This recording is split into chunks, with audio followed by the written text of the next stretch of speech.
Hello बच्चों, हम लोग डिस्कस कर रहे थे 2D कोऑर्डिनेट ज्योमेट्री की। 2D कोऑर्डिनेट ज्योमेट्री में हम लोगों ने equation of line, slope of line और इन चीज़ों को डिस्कस किया था। आज हम लोग लाइन की इक्वेशन को फाइंड करेंगे और दो कंडीशन में फाइंड करना सीखेंगे।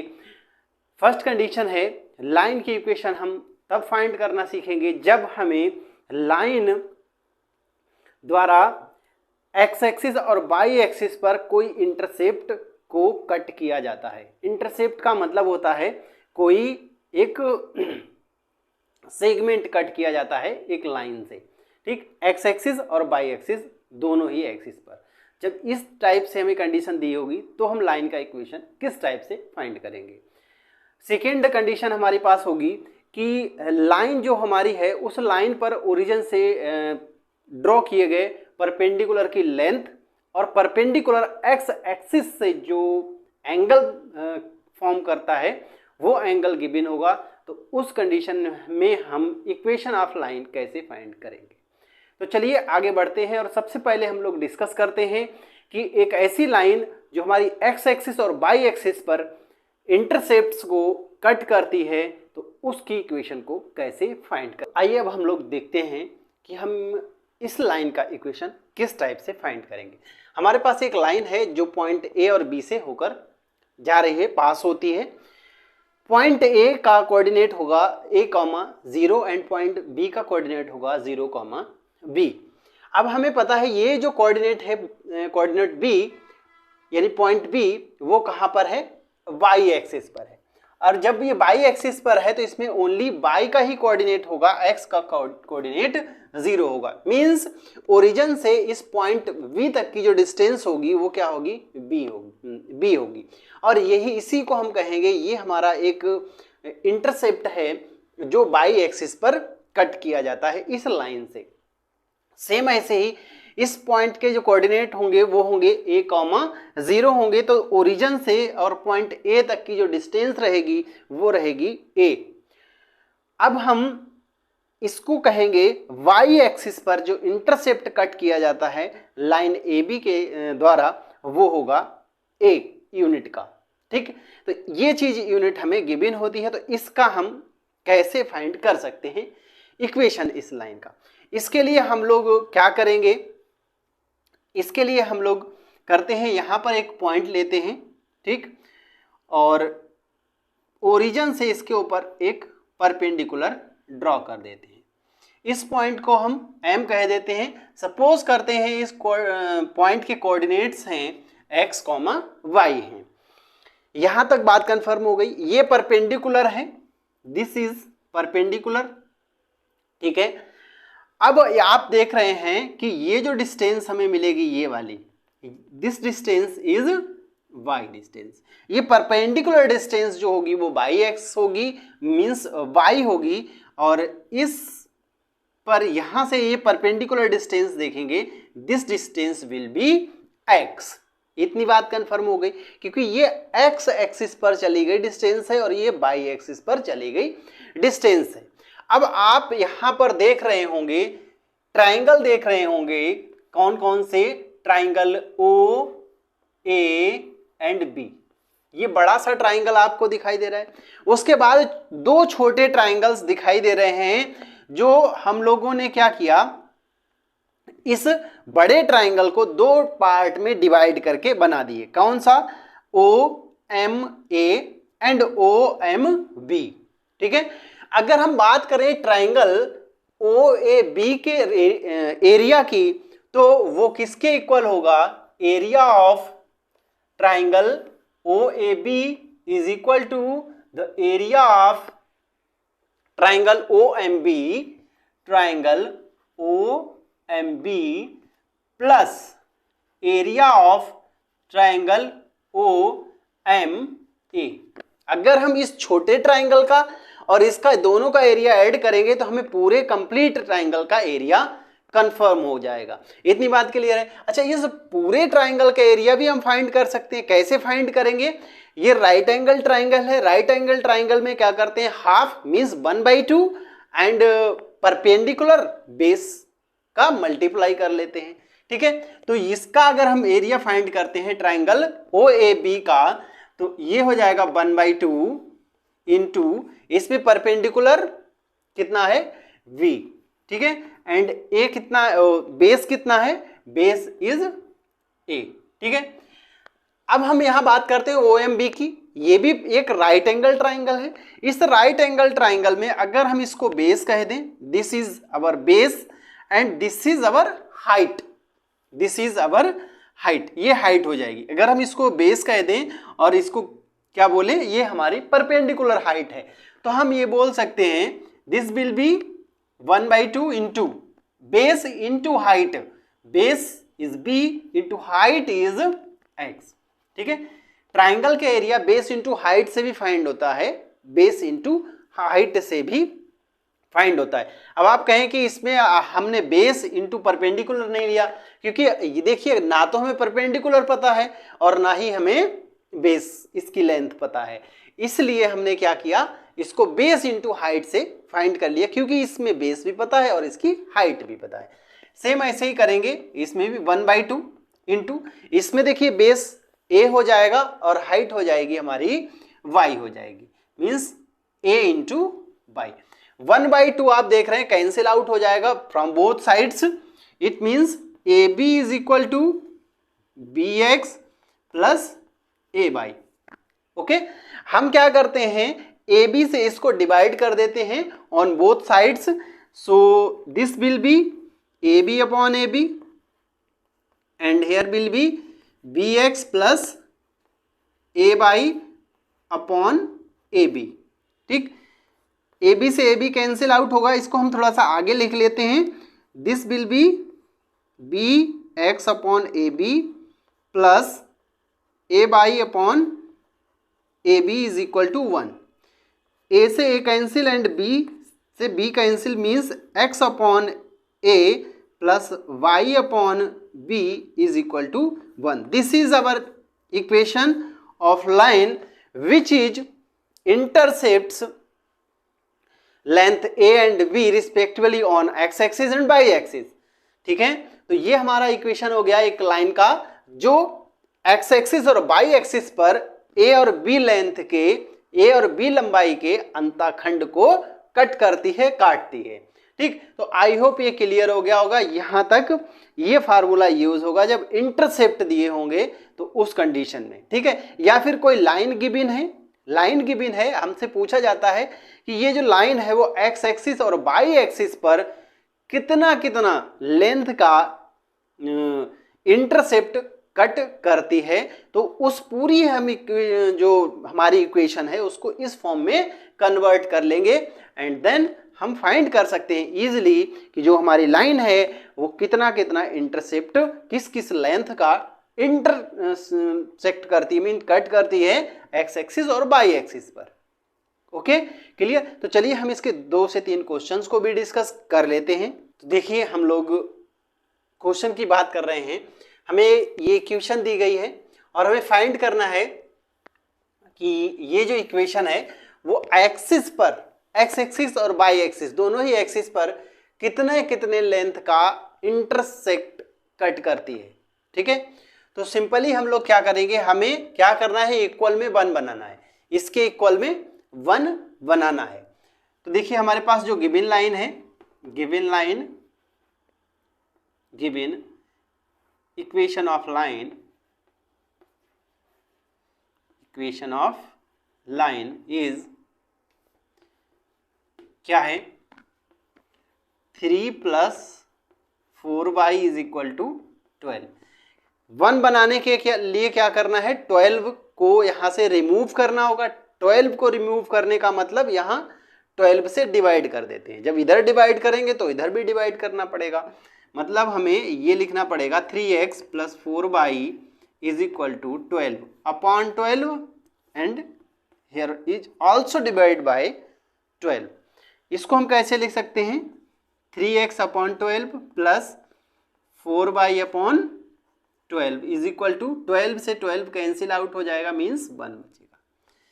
इतना क्लियर। 3 से इसको डिवाइड कर देंगे तो ये विल बी 4 एंड 4 से इसे डिवाइड करेंगे इट विल बी 3 मीन्स हमारा जो बनेगा इक्वेशन वो बनेगा x/4 plus y/3 is equal to 1। अब ये जो इक्वेशन है वो किस टाइप का बन गया, ठीक है। ये जो इक्वेशन फर्स्ट है this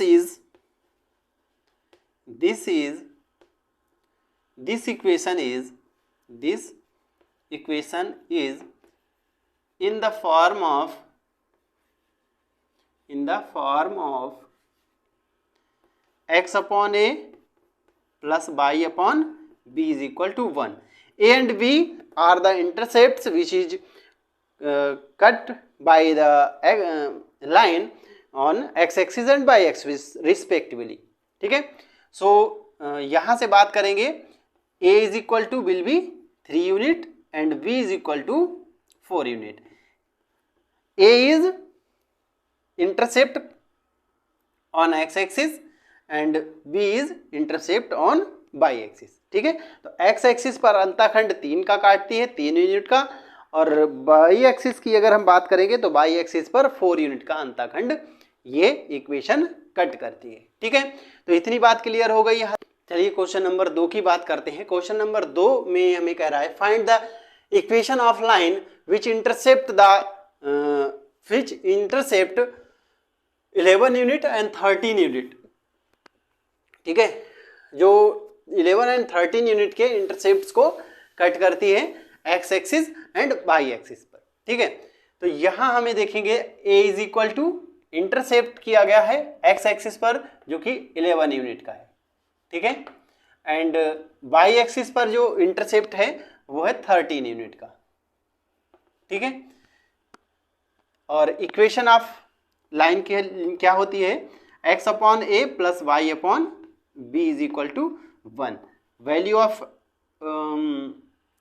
a is 11 and value of y is 13 is equal to 1। आप इस इक्वेशन को यहाँ पर भी लीव कर सकते हैं, मतलब आंसर यहाँ पर भी बोल सकते हैं कि दिस इज आवर आंसर।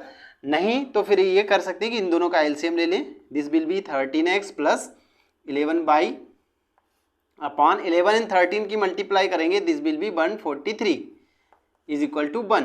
इसकी मल्टीप्लाई इधर कर देंगे, देन हमारा आंसर जो हो जाएगा finally 13x plus 11y is equal to 143, ठीक है। This will be our answer. आप यहाँ पर भी इसको लीव कर सकते थे, यहाँ कर देंगे तो ये कुछ ज़्यादा सुटेबल हो जाएगा, ठीक है। तो ये हमारा एक सटीक और अच्छा आंसर मिल जाएगा। तो आई होप यहाँ तक क्लियर हो गया होगा।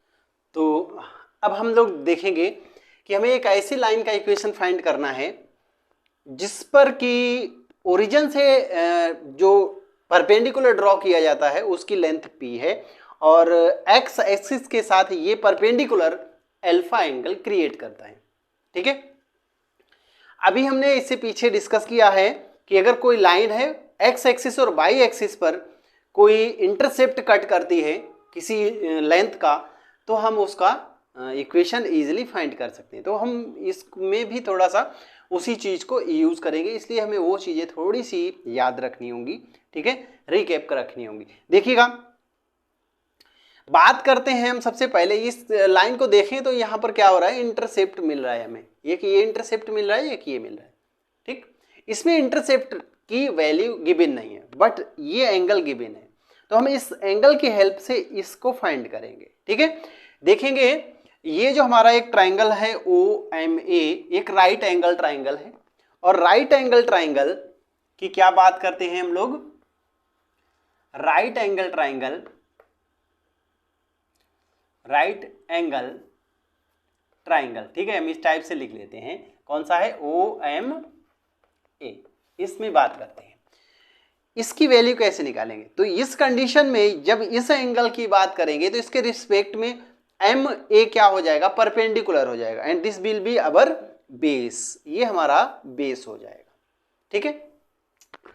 तो हमें दिया क्या है, ये दिया गया है, ठीक है, सॉरी ये बेस नहीं होगा, ये 90 डिग्री के अपोजिट है तो ये हाइपोटेनियस होगा, ठीक है। ये परपेंडिकुलर होगा, ये hypotenuse, and this is our base. हमें फाइंड करना है हाइपोटेनियस। हमें गिवन क्या है? Base.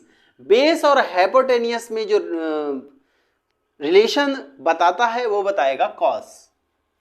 So cos alpha is equal to base upon hypotenuse. Base हमारा है OM, our base is OM and hypotenuse is OA। हमारा हाइपोटेनियस है OA। क्लियर? OM की वैल्यू कितनी है? OM की वैल्यू P है, विच इज गिवन, जो हमें गिवन है। तो cos alpha is equal to P upon OA हो जाएगा। cos alpha is equal to P upon OA हो जाएगा। ठीक है, P अपॉन OA हो जाएगा। यहां तक क्लियर हुई बात? वैल्यू हमें चाहिए थी OA की, सो OA एंड cos अल्फा को आपस में हम चेंज कर देते हैं, तो OA is equal to P upon cos alpha. यहां तक क्लियर हो गया? OA की वैल्यू आ गई, OA की वैल्यू आ गई। अब हम थोड़ा सा यहां पर भी जाते हैं। ये पूरा जो एंगल है वो 90 डिग्री है, और ये जो एंगल होगा, this angle will be 90 minus alpha. ये एंगल होगा 90 माइनस अल्फा। ठीक है, this angle will be 90 minus alpha. इस एंगल की हेल्प से हम B और O की वैल्यू भी निकालेंगे। अब हम अगेन क्या करते हैं, एक राइट एंगल ट्राइंगल OM और B में लेते हैं। ठीक है, राइट एंगल ट्राइंगल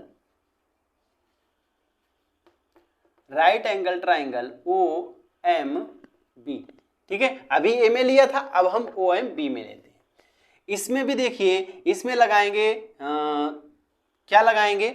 इसमें भी हमको बेस की हेल्प से, है ना, ये अगर इस एंगल की बात करेंगे तो ये बेस हो जाएगा और ये हाइपोटेनियस। बेस की हेल्प से हमें हाइपोटेनियस चाहिए होगा, तो हम cos 90 माइनस अल्फा लगाएंगे यहाँ पर। cos 90 minus alpha is equal to base upon hypotenuse. Our base is P and hypotenuse is OB। ठीक है, cos 90 माइनस अल्फा क्या होता है? साइन अल्फा होता है। So this will be sine alpha is equal to P upon OB। ठीक है, OB की वैल्यू चाहिए तो OB और साइन अल्फा आपस में चेंज हो जाएंगे। So this will be OB is equal to P upon sine alpha. तो ये हो जाएगा P अपॉन साइन अल्फा। ठीक है, तो यहां तक क्लियर हो गया। अब हमें OB एंड OA की वैल्यू कंफर्म हो गई। अब हम क्या करते हैं, इक्वेशन ऑफ लाइन फाइंड करेंगे जो एक्स एक्सिस और वाई एक्सिस पर कोई इंटरसेप्ट कट करती है। तो इंटरसेप्ट कट कर रही है OA एंड OB लेंथ की। ठीक है, तो इक्वेशन क्या हो जाएगी? x upon OA plus y upon OB is equal to 1। So x, the value of x is, x की वैल्यू नहीं पुट करनी है, OA की वैल्यू पुट करनी है। This will be P upon cos alpha plus y upon value of OB is P upon sine alpha is equal to 1। Sine alpha y के साथ and cos alpha x के साथ पहुंच जाएगा। तो यहां पर हम इसको इस टाइप से लिख सकते हैं, x cos alpha plus y sine alpha, इसके अपॉन, और दोनों का अपॉन में है P। एक बार अलग अलग लिख देते हैं, इसके अपॉन में P एंड इसके अपॉन में भी P, इक्वल में 1। P और P दोनों के अपॉन में है, तो इन दोनों का एलसीएम P हो जाएगा। तो ये हो जाएगा हमारा x cos alpha plus y sine alpha और upon P is equal to 1। P को उधर भेज देंगे, ये हो जाएगा हमारा x cos alpha plus y sine alpha is equal to P, और यही हमारा इक्वेशन हो जाएगा। ये किस कंडीशन में अप्लाई करेंगे? ये उस कंडीशन में अप्लाई करेंगे जब हमें किसी लाइन पर ओरिजिन से डाले गए लंब यानी परपेंडिकुलर की लेंथ गिवन होगी और एक्स एक्सिस से बनाए गए कोण यानी एंगल की वैल्यू हमें गिवन होगी। तो उस कंडीशन में लाइन का जो इक्वेशन होगा वो होगा X cos alpha plus Y sine alpha is equal to P. ठीक है, एल्फा का मतलब समझ रहे हैं, जो परपेंडिकुलर ड्रॉ किया है वो एक्स एक्सिस के साथ जो एंगल फॉर्म कर रहा है वो एंगल, और P length of perpendicular which is drawn from origin to the required line, जो हमें लाइन रिक्वायरमेंट। एक ऐसी लाइन की इक्वेशन की जो कि ओरिजिन से 8 यूनिट की डिस्टेंस पर है और एक्स एक्सिस की पॉजिटिव डायरेक्शन से 30 डिग्री का एंगल क्रिएट करती है। ठीक है, find the equation of line which is 8 unit far away from origin and makes an angle of 30 degree with the positive direction of x axis. X axis के साथ x axis की positive side से क्या कर रही है, 30 degree का angle create करती है। तो यहां पर हमें गिवन है P is equal to 8 unit. ठीक है, and alpha is equal to 30 degree. ठीक है, हमारा जो फार्मूला होता है वो क्या रहता है, जो हमारा फार्मूला रहता है that is X cos alpha plus Y sine alpha is equal to P। So x is x and cos value of alpha is 30 degree plus y sin alpha की value 30 degree is equal to value of P is 8 unit. Clear? X, the value of cos 30 is √3y2 plus the value of sin 30 is 1/2. Clear? So it will be x √3 upon 2 plus y upon 2 is equal to 8. इन दोनों का LCM कितना होगा, 2 हो जाएगा, means x √3 plus y upon 2 is equal to 8। So हम इसको ऐसे भी लिख सकते हैं, कैसे लिख सकते हैं, देखिए x √3 plus y is equal to इस 2 की वैल्यू 8 के साथ कराते हुए 8 2 16।